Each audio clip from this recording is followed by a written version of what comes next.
Hello everyone, কেমন আছো সবাই? আশা করি সবাই ভালো আছো। আমিও খুব ভালো আছি। আজ হচ্ছে শুভ অষ্টমী। তোমাদের সবাইকে জানাই অষ্টমীর অনেক অনেক শুভেচ্ছা, ছোটদের ভালোবাসায় বড়দের প্রণাম।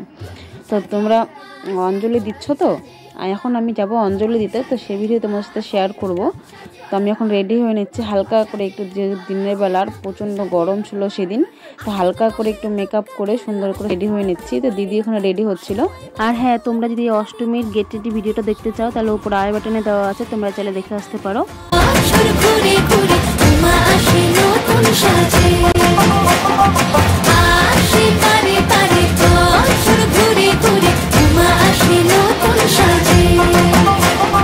আমি এখানে খুব সিম্পল করে রেডি হয়ে গিয়েছি। প্রথমে মালাটা পরেছিলাম, তারপরে খুব গরমে অস্বস্তি লাগছিল দেখে খুলে দিয়েছি।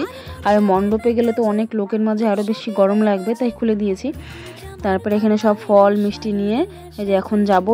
দিদিও রেডি হয়ে গেছে, দিদি আর আমি একসাথে গিয়েছি। তো চলো ওইখানে গিয়ে আমার ফুল লুকটা দেখাবো।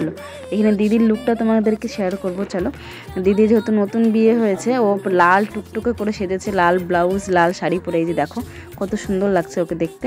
আর আমি সেরকম সাজিয়ে কারণ গরমে খুব অস্বস্তি লাগছিল, তাই খুব সিম্পল করে সেজেছিলাম। তো দিদিকে এখানে কত সুন্দর লাগছে। তো চলো এখন যাওয়া যাক। আর রাস্তাতে এত গরম ছিল, হাঁটতেই পারছিলাম না।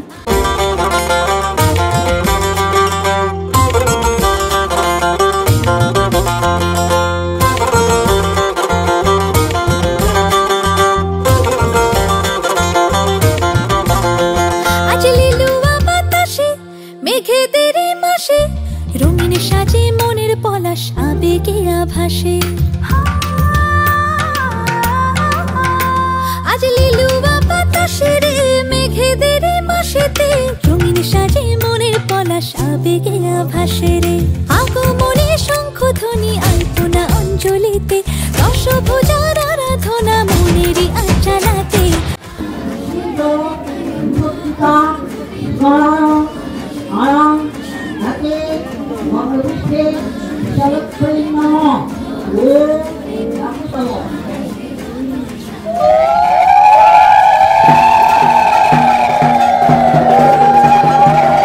এখানে আমাদের অঞ্জলি দেওয়া কমপ্লিট। তারপরে এখানে পাশেই স্কুল ছিল, প্রাইমারি স্কুল। এই স্কুলে আমি পড়েছি ছোটোবেলায়। তো এখানে এসে একটু দাঁড়িয়েছিলাম। ওখানে খুব গরম লাগছিল, মানে ভাবারও বাইরে এত গরম লাগছিল লোকের মাঝখানে। তো এখানে এসে দাঁড়িয়েছি, এখানে একটু ঠান্ডা ছিল। তারপরে যারা যারা সবাই মিলে মানে অঞ্জলি দিয়েছে তারা সবাই এখানে এসে দাঁড়ালো। একসাথে সবাই গল্প টল্প করলাম, ছবি তুললাম, ভিডিও করলাম। আসলে পুজোর এই 5টা দিনই তো মজা করা, আড্ডা মারা, গল্প করা, এগুলোই তো হয়। আর তাছাড়া তো যা যার লাইফে শেষ হয়েছে।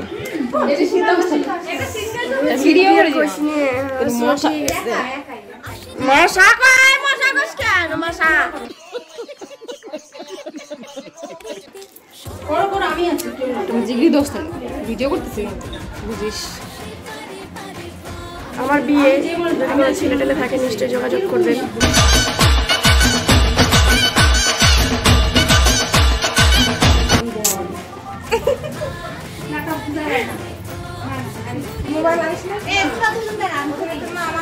তো দেখা যাবে না তোরে। তারপরে এখানে সবার সাথে গল্প আড্ডা দিয়ে মনে পড়লো যে হ্যাঁ, আমার ফুল লুকটা তো তোমাদের দেখানো হয়নি। তো এখানে ভিডিও করছিলাম আর বোনটা এসে ডিস্টার্ব দিয়ে দিল আমাকে। তো যাই হোক, দেখো আমার কেমন লাগছে আমার এই সাজটা, তোমরা সবাই কমেন্ট করে কিন্তু জানাবে। আসলে এই শাড়িটা না আজকে একাই পরেছি, আমি নিজেও অবাক হয়ে গেছি যে আমি এত সুন্দর করে শাড়ি পরেছি একা একা, তাও আবার 8 পৌড়ো করে। কেমন হতো সবাই জানাবে। অবশ্য আমার সাজটা খুব সিম্পলই ছিল। গন্ধ এলো শারদিয়ার সাজেতে, কোমর ডোলে গঙ্গা মাটি শিউলি ছোঁয়া ভরেতে, পরার পাখি মেললো টানা তোমার আশার খুশিতে। আসি পারে পারে বছর ঘুরে ঘুরে তোমা আসি নতুন সাজে, আসি পারে পারে বছর ঘুরে ঘুরে তোমা আসি নতুন সাজে। অনেক ছবি তুলেছি, অনেক ভিডিও করেছি, সবার সাথে গল্প আড্ডা সব কিছু হয়েছে। তারপরে এখন মণ্ডপে চলে এসেছি, কারণ এখানে এখন প্রসাদ দিবে। আর এখানে সবার গরম লাগছিল, কেউ পাখা, কেউ রুমাল, যে যেটা পাচ্ছে সেটা দিয়ে হাওয়া খাচ্ছে। তারপরে এখানে প্রসাদ দিয়ে দিচ্ছে। প্রথমে লুচি, ফল টল যা যা ছিল প্রসাদ নিয়ে তারপরে এখন বাড়ি যাব। সব কিছু ঠিক ছিল, কিন্তু এই অষ্টমীর দিন করে মণ্ডপে আসি দিদি আর আমি। আর প্রত্যেক বছর মা থাকে, ভালো লাগে। কিন্তু এই বছর মা ছিল না, ভাইয়ের খুব শরীরটা খারাপ ছিল, জ্বর হয়েছিল। তো ডাক্তারের কাছে নিয়ে গিয়েছিল, তাই মা ছিল না, তাই একটু মনটা খারাপ ছিল। তারপরে এখানে প্রসাদ নিয়ে এখন বাড়ি যাচ্ছি। অনেকগুলো করে দিয়েছে, মার জন্যও দিয়েছিল, কিন্তু মা তো যেহেতু বাড়িতে ছিল না, আমরাও খেয়েছি। খিচুড়ি প্রসাদও দিয়েছিল, তো সেগুলো নিয়ে বাড়ি চলে এসেছি। আমার এই ভিডিওটা তোমাদের কেমন লাগলো অবশ্যই কমেন্ট করে জানাবে। আর নতুন যারা আছে তারা চ্যানেলটাকে সাবস্ক্রাইব করে দেবে, পাশে থাকবে। এখন তবে আসি, টাটা।